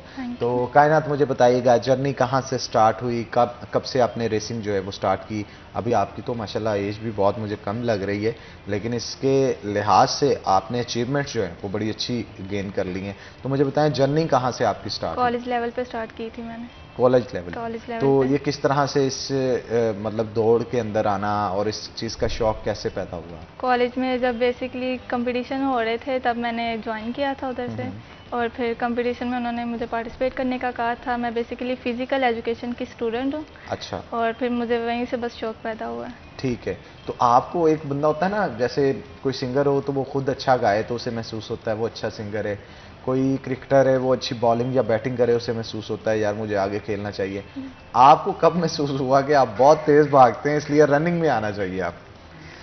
जब हमें ट्रेनिंग करवाई जाती है, हमारे साथ एक और भी स्टूडेंट है हमारे सर की, फरहीन नाम है उनका, उन्हें देख देख के ज़्यादा शौक मुझे पैदा हुआ है। वो बेसिकली 800 मीटर की प्लेयर है, उन्हें देख के मुझे शौक पैदा हुआ है। ओके जी, ये भी अच्छी बात है। अच्छा, कुछ होता है ना कि कुछ लोग होते हैं जैसे किसी को कोई स्पोर्ट पसंद हो तो उसकी कोई ना कोई इंस्पिरेशन होता है कि यार फलां को मैंने देखा उसकी बड़ी लाइफ में अचीवमेंट्स हैं तो मुझे भी इस जैसा बनना है। नजमा परवीन। अच्छा, देखें मैंने अभी सवाल भी पूरा नहीं किया लेकिन वो लड़की समझ गई, उसने फौरन से कहा नजमा परवीन। अब ये नजमा कौन है? नजमा से भी तारुफ करवाएं हम। नजमा आपकी हैं वारदा की प्लेयर है, और ये यहाँ पे मदीना टाउन में रहती हैं, और ये हमारे कॉलेज में भी आती हैं। उनके जो सर हैं वो उनके मेरे ख्याल है रिलेटिव्स भी हैं, तो वहीं से मेरा उनके साथ ताल्लुक है। ठीक है। नजमा काफ़ी फास्ट भागती होंगी जी। तो। अच्छा जनाब, नजमा इंटरनेशनल प्लेयर है। अगर आप हमें टीवी पे देख रहे हैं तो ये बड़ी अच्छी बात है कि आपको देख के इंस्पायर हो के लोग जो है वो इस फील्ड की तरफ आ रहे हैं। तो मेरा ख्याल है एक अच्छी खातून होगी वो और ज़बरदस्त खिलाड़ी होंगी, इसी वजह से लोग जो हैं उन्हें आइडियलाइज कर रहे हैं। तो क्या फ्यूचर प्लान्स क्या हैं आपके, क्या विजन है आपका, कहाँ तक जाना चाहते हैं? मैं चाहती हूँ कि मुझे अच्छी जॉब मिले, अपने घर वालों का सहारा बनूँ, और बेसिकली यही है कि किसी अच्छी फील्ड में जाऊं, ज्वाइन करूं। ठीक है, तो मुझे ये बताएं कि कभी रिस्ट्रिक्शंस या कोई प्रॉब्लम्स को नहीं फेस करना पड़ा जब आप रनिंग की तरफ आई, एथलेटिक्स की तरफ आई? नहीं नहीं, हमारे मामा पापा ने हमारा पूरा साथ दिया हुआ है। हमारे सर भी हमारे साथ हैं, हमें अच्छी ट्रेनिंग करवाते हैं, डाइट प्लान देते हैं, सब कुछ हमारे साथ है, तो इतना प्रॉब्लम को फेस नहीं करना पड़ा। ये तो बहुत अच्छी बात है। और आप लोग यकीन माने, आप भी, बख्तावर भी और आप जैसे जितनी भी लड़कियां हैं, ये रोल मॉडल है उन तमाम गर्ल्स के लिए जो घरों पे बैठी हैं, जो फील्ड में आना चाहती हैं, जो स्पोर्ट्स के अंदर कोई ना कोई रोल प्ले करना चाहती हैं और उनके अंदर वो कैपेबिलिटीज़ भी मौजूद हैं। तो मेरे ख्याल है जितने लोग भी देख रहे हैं तो वो मुतलका इदारों से आप राब्ता करके अपने बच्चों को जो है वो स्पोर्ट्स की तरफ लगा सकते हैं। तो हमारे साथ आफ्ताब साहब भी मौजूद हैं, मज़ीद गुफ्तगू उनके साथ करते हैं। तो आफ्ताब साहब मुझे ये बताएं, रनिंग के ट्रैक्स या फिर जैसे बख्तावर हमारे साथ मौजूद थी और वो क्योंकि हैमर थ्रो का करती हैं, खेल खेलती हैं उनका, तो उनके लिए कोई ग्राउंड्स मुख्तस किए गए हैं स्पेशली लड़कियों के लिए? और क्या अगर मौजूद हैं तो क्या उनमें सहूलियात मुकम्मल दी गई हैं? फैसलाबाद में हमारी सबसे पहले खुशकिस्मती ये है कि फैसलाबाद में इंटरनेशनल लेवल का ना एक ट्रैक इन्होंने हमें दिया, लेकिन उसमें ना थोड़ा सा मुझे दुख इस बात का है कि वो ना कंप्लीट नहीं हो सका। वो ट्रैक ना कंप्लीट नहीं हो सका, तो उसकी बिल्डिंग ना वैसे ही किसी वजह से, टेक्निकल वजह से आप लगा लें कि ना अधूरी पड़ी हुई है। तो उस ट्रैक पे इस वक्त जो है मौजूदा सूरत हाल ये है कि उस ट्रैक पे जो नामुकम्मल ट्रैक है उस पर तकरीबन 100 से ज़्यादा लड़के ट्रेनिंग करते हैं और 50 के करीब लड़कियां ट्रेनिंग करती हैं। अच्छा। जिनमें 25 लड़कियां हमारे नेशनल लेवल की हैं। महकमों की लड़कियां, बच्चियां भी आती हैं, वहाँ ट्रेनिंग करती हैं, बापडा की लड़कियां करती हैं, आर्मी की लड़कियां ट्रेनिंग करती हैं, इस तरह लड़के हैं, एयरफोर्स के लड़के वो यहाँ वहाँ पर ट्रेनिंग करते हैं। अच्छा, दूसरी ये कि फैसलाबाद में तकरीबन 40% लड़के ऐसे हैं जो भी किसी महकमे में नहीं हैं। पाकिस्तान के चैंपियन मसलन हैमर थ्रो का एक प्लेयर, अपना जेवलिन थ्रो का प्लेयर है, वो अभी उसने ऑल पाकिस्तान में गोल्ड मेडल लिया है बोर्ड्स में, अभी 18 उसकी एज है, ठीक है जी, सेकंड ईयर का स्टूडेंट है। मतलब ऐसा टैलेंट वहाँ पे मौजूद है। लेकिन मैं रिक्वेस्ट आपके प्रोग्राम के हवाले से रिक्वेस्ट करता हूँ कि ये जो हमारा जिस एरिया में जंग रोड पे ये हमारी ग्राउंड मौजूद है, इसमें हमारे इंटीरियर मिनिस्टर साहब का हल्का भी है, जो हमारे इंटीरियर मिनिस्टर है राना सनाउल्लाह साहब, उनका सूबाई हल्का है। वो आबद शेख अली साहब वाकई वजीर रहे हैं, उनका कौमी हल्का है ये। फरक हबीब साहब जो हैं वो वाकई वजीर रहे हैं, उनका कौमी हल्का है ये। लेकिन हमारे प्रॉब्लम इतनी है कि शाम को अक्सर हमारे पानी नहीं होता वहाँ पीने के लिए। बच्चियाँ जो ट्रेनिंग करने के लिए आती हैं, स्टूडेंट जो ट्रेनिंग करने के लिए आते हैं, तो अपने पास से पानी की बोतल से लेके आते हैं। तो ग्राउंड में पंप भी लगा हुआ है, यानी कि तवज्जो कोई नहीं है। थोड़ी सी तवज्जो की जरूरत है। लड़कियों के लिए वॉशरूम कोई नहीं है, कितने के पैसे लगेंगे उस पर, ठीक है नहीं? अगर थोड़ी सी तवज्जो दी जाए, कमरे मुकम्मल पड़े हैं। आपने कभी इनके पास जाके ये दरख्वास्त की कि इसके ऊपर फोकस किया जाए? या डीएसओ जो हैं हमारे डिस्ट्रिक्ट स्पोर्ट ऑफिसर, हमारी डिस्ट्रिक्ट स्पोर्ट्स ऑफिसर जो हैं जी, वो लेडीज हैं, बहुत अच्छी हैं। अक्सर ग्राउंड में आके बच्चियों से उनका हाल पूछती हैं, उनसे मुकम्मल तावन करती हैं, लेकिन उनके पास बजट ही कोई नहीं है, बेबस है बेचारी। तो आपके प्रोग्राम के हवाले से मैंने रिक्वेस्ट की थी, आपके प्रोग्राम के हवाले से मैंने रिक्वेस्ट की थी कि हमारा वहाँ पे वॉशरूम ही चालू करवा दिया जाए। कमरे सारे बने पड़े हैं, मुकम्मल पड़े हैं, सिर्फ उनमें ये खिड़कियाँ और दरवाजे वगैरह लगाने की ज़रूरत है और वॉशरूम वगैरह जो उसको एक्टिव करने की ज़रूरत है। तो उसमें थोड़ी सी तवज्जो चाहिए, कोई इतना बजट नहीं। और दूसरी मैं आपको ये बताऊं कि हम जो लोग ये जो काम कर रहे हैं ना, हम इसको इबादत समझ के कर रहे हैं। मैं जब ग्राउंड में गया तो मैंने अपनी मदद आपके तहत, वहाँ पर चिनिंग बार है जिससे ये लटक कर ट्रेनिंग करते हैं, वो अपने पास से मैंने करवा के दी। और दूसरा मैंने अपनी जेब में से मुकम्मल एक हेल्थ क्लब बना के सारा सामान वहाँ पे रखा हुआ कि जो बच्चियाँ जो बच्चे हैं सारे हमारे बेटे हैं, सारे हमारी बेटियाँ हैं, तो जो आए आके किसी भी चार्जेस के बगैर वहाँ पे ट्रेनिंग करें। कर भी रही हैं, उनका रिजल्ट भी आपके सामने है कि पाकिस्तान में ये फर्स्ट टाइम है 1 साल की ट्रेनिंग में, पाकिस्तान की तारीख में रिकॉर्ड है ये कि एक थ्रोज में टेक्निकल इवेंट है। ये बड़ी लंबा टाइमिंग इसको लिए चाहिए होती है। तो तकरीबन 1 साल से भी कम अरसा में ये मेडल ले जाना, तो ये बच्चियों की मेहनत समझें, ये फैसलाबाद का टैलेंट समझें।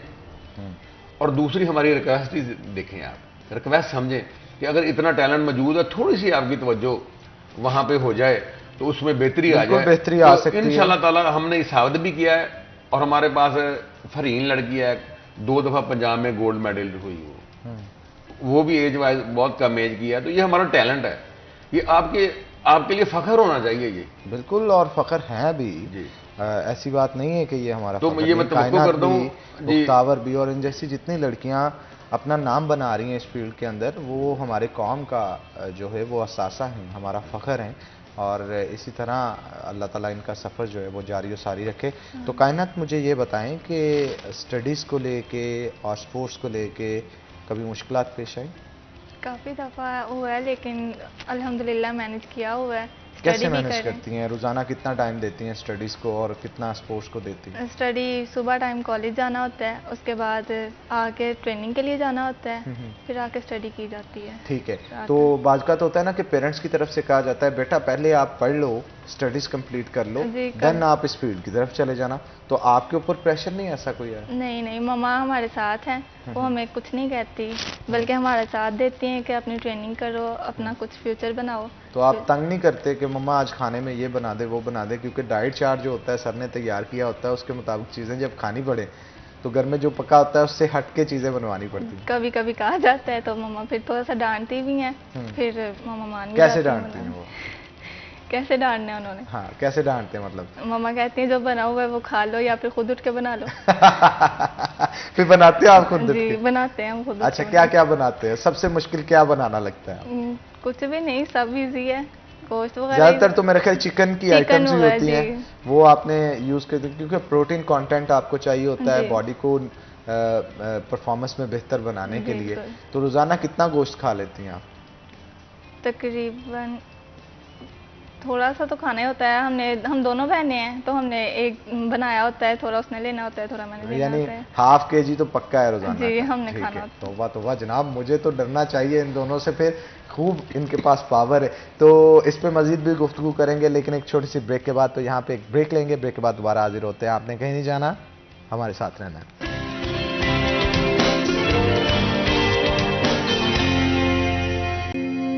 वेलकम बैक नाज़रीन, ब्रेक के बाद खुश आमदीद। कायनात हमारे साथ मौजूद है, कायनात से मजीद गुफ्तगू करते हैं। कायनात, प्रॉब्लम्स के हवाले से हमें बताएं कौन कौन सी प्रॉब्लम्स है जो आपको फेस करनी पड़ती हैं, और इसके साथ साथ ये भी बताएं कि जो गवर्नमेंट है उसकी तरफ से कितना सपोर्ट किया जाता है या कितना नहीं किया जाता। क्या आपने कोई डिमांड्स रखी कभी उनके आगे कि हमें खेलने के लिए ये चीज़ें चाहिए और आप प्रोवाइड करें?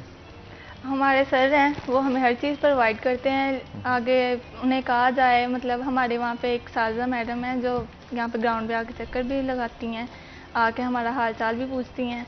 तो उनकी तरफ से भी है, लेकिन उनमें बजट नहीं है, बजट की कमी है, तो फिर इसलिए हम चीज़ें वहाँ पे थोड़ी कम है। वॉशरूम्स वगैरह नहीं है, वहाँ पे पानी पीने के लिए नहीं है, तो मुश्किल पेश आती है। बिल्कुल ठीक कहा। तो आफ्ताब साहब भी हमारे साथ मौजूद हैं, उनसे भी गुफ्तगू करते हैं। सर, आप तो इनके जो मसाइल हैं उनको बड़ी बारीकी से देखते होंगे, आपको क्या लगता है तरजीही बुनियादों पर सबसे पहले कौन सी चीज़ें जो हल होनी चाहिए और गवर्नमेंट को उसमें इनका सपोर्ट करना चाहिए जितना हो सके? क्योंकि अगर सपोर्ट नहीं करेंगे तो अल्टीमेटली एक स्पोर्ट्समैन होता है या वुमेन होती है, वो कहीं ना कहीं जाके ब्रेक मार देता है, क्योंकि उसे जब फ्यूचर नज़र नहीं आता तो वो अल्टीमेटली फिर स्टेप बैक कर जाता है। मैं ये समझता हूँ जी कि इसमें गवर्नमेंट को ना थोड़ा सा संजीदगी के साथ, ये नहीं कि बात की है उसके बाद मतलब फॉर्मेलिटी पूरी की है, थोड़ा सा संजीदगी के साथ गवर्नमेंट को ना इसमें सोचना चाहिए। उसमें ये है कि जैसे ये नेशनल लेवल पे हम मेडल लेते हैं तो गवर्नमेंट कम अज़ कम उसका वजीफा तो मुकर्रर करे। पाकिस्तान स्पोर्ट्स बोर्ड जो है उसका वजीफा मुकर्रर करे कि एक म्यार मुकर्रर करे कि नेशनल में जो है वो बच्चा या बच्ची मेडल लेगी तो उसको, अगर वो महकमे में नहीं है वो, तो उसको मिनिमम जो उसकी डाइट का वजीफा मुकर्रर करे कि इसका ये वजीफा है। नंबर 1। नंबर 2, आप ये देखें कि ये एथलीट जो होते हैं बड़े एक्टिव होते हैं, बहुत जिम्मेदार, बड़े एक्टिव, और जैसे इनका जिस्म हेल्दी होता है वैसे दिमाग भी फिर इनका हेल्दी होता है। ठीक है जी, वो हेल्दी जिस्म में हेल्दी ब्रेन डेवलप करता है। तो ये अगर किसी महकमे में जाती हैं तो दूसरे आम जो लोगों की निस्बत बहुत ज़्यादा काम कर सकती है। इसलिए इन्हें चाहिए कि इनको महकमे जो हैं अपना इनको oblige करें, महकमे इनको नौकरियां दें। ये सिर्फ ये नहीं कि ये रनिंग ही करती है, नौकरियां भी बाकायदा प्रॉपर करती हैं। हाँ, जब किसी चीज़ के लिए आप मेहनत कर रहे हैं तो उसका फल भी तो मिलना चाहिए जी। तो एक तो ये हो जाएगा कि हमारा इंटरनेशनल लेवल पे, नेशनल लेवल नाम होगा, ज़्यादा लड़कियां आएंगी, ज़्यादा लड़के आएंगे, टैलेंट दिखाएंगे, उनको एक सहारा मिल जाएगा। और दूसरा महकमे भी जो इनको बहुत तरक्की करेंगे, क्योंकि एक प्लेयर, एक फिट बंदा जो है महकमे में जो वर्क कर सकता है आम बंदा नहीं कर सकता। तो गवर्नमेंट इस चीज़ का कोई, मैं नहीं समझता कि कोई सीरियस हो के, ये देखिए आपके ये जो बच्ची जिसने पाकिस्तान में मेडल लिया है, तो पंजाब ने इसे इग्नोर कर दिया था। पंजाब स्पोर्ट्स बोर्ड को मैंने एप्लीकेशन भी दी कि खुदारा इसके ट्रायल रखें। एक बच्ची साल से, 2 साल से, कोई बच्ची 3 साल से मेहनत कर रही है, और आप जो है ये पाकिस्तान में मुकाबले सर पे हैं। आप पंजाब में हमारे ये हुआ कि पंजाब स्पोर्ट्स ने अपना ना डिस्कस थ्रो उसमें रखी, ना हैमर थ्रो रखी, उन्होंने फारग कर दी। मैंने ये आपके चैनल में आकर भी उनसे रिक्वेस्ट की, मैंने एक एप्लीकेशन लिखी, लिख के जो उसके सेक्रेटरी स्पोर्ट्स साहब थे उनको व्हाट्सएप मैंने की कि जनाब ये क्या जुल्म कर रहे हैं आप, बच्चियां 2-2, 3-3 साल से मेहनत कर रही हैं, आपने ये इवेंट ही जो है वो उसमें से गायब कर दिया है। आप ये देखिए कि अगर पाकिस्तान में टूर्नामेंट होगा तो उसमें से हॉकी और फुटबॉल निकाल दिया जाए तो क्या रह जाएगा? तो क्या रह जाएगा? और दूसरा ये इलीगली है, ये इंटरनेशनल इवेंट है, आप इसको नहीं निकाल सकते। अगर आपने एथलेटिक्स करानी है तो इसका मतलब है कि पूरी करानी है। और इसमें जोर आपका क्या लगता है? एक संगली की चेन वाला गोला होता है, ठीक है जी, वो आपने फेंकना होता है, उठा के ले फेंक दिया, उसमें आपके कितने पैसे लग जाएंगे, कितना आपका खर्चा आ जाएगा, क्या उसको घिसावट हो जाएगी आपके गोले को? वो भी प्लेयर अपने पास से लेके आते हैं। तो इन्होंने इवेंट कोई नहीं रखा। अच्छा, उसमें हुआ ये कि फैसलाबाद की, ये हमारी बेटी है, फैसलाबाद की बच्ची है, तो इवेंट कोई नहीं रखा। उसने मजबूर होकर सिंध की तरफ से पार्टिसिपेशन की है, और सिंध की तरफ से पार्टिसिपेशन करके उसने उसमें जो ब्रॉन्ज मेडल पाकिस्तान में लिया है, ठीक है जी, और कम उम्र तरीन खिलाड़ी है को लिया है। आप हमें ये बताएं कि हमने 1 साल पहले जो ये कहा था कि आप हमारे साथ ज्यादती कर रहे हैं, तो हमने तो साबित कर दिया कि फैसलाबाद के टैलेंट को आपने दबाया। तो कहाँ सिंध की तरफ से जाके बच्ची खेली और उसने साबित किया कि मुझ में टैलेंट था, लेकिन आप इग्नोर कर रहे हैं। इसलिए मेरी ने इंटीरियर मिनिस्टर साहब से मेरी रिक्वेस्ट है स्पेशल कि आप कर सकते हैं, आपने कर सकते हैं, आप थोड़ा सा करें तो हम आपको इंशाल्लाह ताला दिखाएंगे कि फैसलाबाद का नाम एक है भी, और इसको करके भी दिखाएंगे इंशाल्लाह। आप कोशिश करें, एक बार उनसे मुलाकात ज़रूर करें। अगर आपकी मुलाकात होती है तो मेरा ख्याल है काफ़ी मामला बेहतर हो सकते हैं। जी। अगर वो ना मिलें तो शहरियार वहाँ पे होंगे, आप शहरियार के साथ मिलें, वो अपने मसाइल से उन्हें जब तक आगाह नहीं हम करेंगे, हमारे टीवी से तो अगर उन तक पहुँच जाए तो बहुत बेहतर है, वरना एक बार जाके आप पॉइंट आउट ज़रूर कीजिएगा इंशाल्लाह। जब आप पॉइंट आउट करेंगे ना किसी भी मसले को, तो देन पता चलेगा कि वो शख्स उसे सॉल्व आउट करना चाहता है या नहीं करना चाहता, क्योंकि जब तक उनकी नज़र से आगे से नहीं गुजरेगा तो हम कैसे उन्हें ब्लेम कर सकते हैं। तो मेरा ख्याल है ये लाजमी आपको उन्हें मेंशन करना चाहिए। हम भी, अगर मुझे भी सुन पा रहे हैं तो जनाब इनके पॉइंट्स बहुत वैलिड है, ना सिर्फ आप बल्कि इसके साथ साथ फ़र्क हबीब भी उसी हल्के के हैं, मियाँ वारिस भी उसी हल्के के हैं, तो आप लोग भी कर सकते हैं। अगर आप लोग करेंगे तो मेरा ख्याल ये वही लोग हैं जो कि आपको दुआएं देंगे। और अगर एक भी लड़की या लड़का इनमें से आगे जाके ओलंपिक्स में कोई भी मेडल लेके आता है तो वो मुल्क व कौम के लिए फ़ख्र का बायस जो है वो बन सकता है। तो सर ये जब डिपार्टमेंट्स में लग जाते हैं तो इनको कितने अलाउंसेस दिए जाते हैं? डिपार्टमेंट में जी अब ना थोड़ा सा हालात चेंज हो गए हैं। पहले तो डिपार्टमेंट में ये था कि जब ये डिपार्टमेंट में कोई भी प्लेयर ज्वाइन करता है डिपार्टमेंट, तो उसको पूरे जो अपना तनख्वाह पूरी बाकायदा मिलती है। 2 चीज़ें होती हैं, एक कॉन्ट्रैक्ट बेस पे होता है, एक मुश्किल मुलाजम होता है। जो मुश्किल मुलाजम होता है उसको तनख्वाह भी पूरी मिलती है, TADA मिलता है उसको, और पेंशन भी मिलती है रिटायरमेंट के बाद, वो पूरा मुलाजम होता है उसका। और जो कॉन्ट्रैक्ट बेस पे होते हैं उनको तनख्वाह मिलती है, लेकिन उसकी आफ्टर सर्विस जो है, मतलब 5 साल का कॉन्ट्रैक्ट हो गया, उसके बाद जब प्लेयर फारग हो गया तो वो फारग है, लेकिन उसमें फिर तनख्वाह थोड़ी सी ज़्यादा देते हैं हम। सहूलियत बहुत है महकमे में, वापडा में सहूलत, पैसा भी है वापडा के पास, ये नहीं कि पैसा नहीं है, हर घर ने बिल पे करना होता है बिल्कुल, लेकिन इसमें ना जो नज़रअंदाज कर दिया इन्होंने। बहुत टैलेंट बहुत है हमारे यहाँ, बहुत टैलेंट है। जितना पैसा ये हॉकी क्रिकेट पे लगाते हैं, अगर एथलेटिक्स में ये लगाएं तो बहुत टैलेंट है इंशाल्लाह ताला ना जी। और इंशाल्लाह दिखाया भी है, ये अपन देखें ना कि नेशनल लेवल पे वेट लिफ्टिंग में जो अपना है गोल्ड मेडल हुआ है पूरी दुनिया में, और इसी तरह जेवलिन थ्रो में भी गोल्ड मेडल हुआ है। तो ये टैलेंट है। एक गांव का नौजवान जो मैटर भी नहीं किया, जिसे कुछ पता ही नहीं है, जिसको इतनी टेक्निक भी नहीं है उसमें, लेकिन वो सेल्फ मेड मैन है। तो अगर गवर्नमेंट थोड़ी सी सरपरस्ती करे तो बहुत अच्छे प्लेयर ऐसे हैं। अच्छा, मुझे ये बताएं कि इसमें जोर से हटके टेक्निक का भी अमल दखल होता है? जो रनिंग है ना जी, रनिंग में जोर मैटर करता है। हाँ, ग्राउंड इस किस्म की आ गई है कि सिंथेटिक ट्रैक है, उस पर जोर मैटर करता है। जो जोर तो हर जगह ही होता है, ठीक है ना जी, लेकिन इस जोर को लगाने के लिए तरीका थ्रोज में जो है ना, थ्रोज में टेक्निक चाहिए। कि आप जोर लगाएंगे टेक्निक के साथ, अगर जोर टेक्निक के बगैर लगाएंगे तो बैलेंस खराब हो जाएगा। जेवलिन थ्रो में, डिस्कस थ्रो में, किसी चीज में कॉम्बिनेशन जोर का और टेक्निक का अगर कॉम्बिनेशन बनेगा तो आपका टारगेट आपको हासिल होगा। अगर कॉम्बिनेशन नहीं बनेगा उसमें नो थ्रो हो जाएगी, फाउल हो जाएगा, गोला किसी और तरफ निकल जाएगा, जोर आपका किसी और तरफ निकल जाएगा। तो इसको बेसिकली टेक्निकल इवेंट कहते हैं। थ्रोज को 100% टेक्निकल इवेंट बन गया ये, कि जोर तो आपने बनाना ही बनाना, लेकिन जोर को लगाने के लिए टेक्निक आपको चाहिए। ठीक कहा आपने, और ये बड़ी टेक्निक के साथ साथ जोर और सारी चीज़ों के कॉम्बिनेशन के साथ एक अच्छा प्लेयर जो है वो बन पाता है। तो कायनात, अब आपके क्या प्लान्स हैं? पढ़ाई जारी रखेंगी साथ साथ इसके? जी इंशाल्लाह पढ़ाई भी जारी रखूंगी, और इसके साथ साथ स्पोर्ट्स भी जारी रखेंगे? और 400 मीटर अब आप डिवीजनल लेवल पे क्योंकि जीत चुकी हैं, आगे कोई बड़े इवेंट्स खेलने का? जी इंशाल्लाह आगे भी प्लान है कि नेशनल लेवल तक खेलूं इंशाल्लाह। नेशनल लेवल तक? तो इंटरनेशनल लेवल तक क्यों नहीं? अभी नेशनल के लिए तैयार हो जाऊं, फिर इंशाल्लाह इंटरनेशनल जरूर, लेकिन माइंड में आप जरूर रखिएगा, जितना बड़ा इंसान सोचता है ना, अल्लाह ताला उस हिसाब से उसे नवाजता भी है फिर। तो आपने कोशिश करनी है कि आपने जहन में यही रखना है कि आपने एक ना एक दिन मुल्क पाकिस्तान का नाम जो है वो रोशन करना है। अपनी तैयारी इसी तरह जारी रखनी है, आपने तैयारी भी नहीं रुकने देनी। अच्छा, मुझे ये बताएं कि ट्रेनिंग कितनी देर करती हैं आप रोज़ाना? ट्रेनिंग 3 से 4 घंटे। 3 से 4 घंटे रनिंग करती हैं या वेट ट्रेनिंग भी करती हैं? वेट ट्रेनिंग भी करते हैं, रनिंग भी करते हैं। अच्छा, शेड्यूल है, बाकायदा शेड्यूल बनाया गया। ठीक है, शेड्यूल किस तरह से बनाया होता है आपने, और किन सर ने बनाया होता है शेड्यूल? सर ने बनाया होता है। ठीक है जनाब, तो इसी तरह आप मेहनत करते रहें और अपना नाम जो है वो रोशन करें। सर आपका बहुत शुक्रिया आज के शो में आने के लिए। कायनात, आपका भी बहुत शुक्रिया शो में आने के लिए। इसी के साथ नाज़रीन, आज के प्रोग्राम से अपने मेज़बान हन्नान बुखारी को दीजिए इजाज़त। इंशाल्लाह फिर होगी आपसे मुलाकात, तब तक के लिए अल्लाह हाफिज़।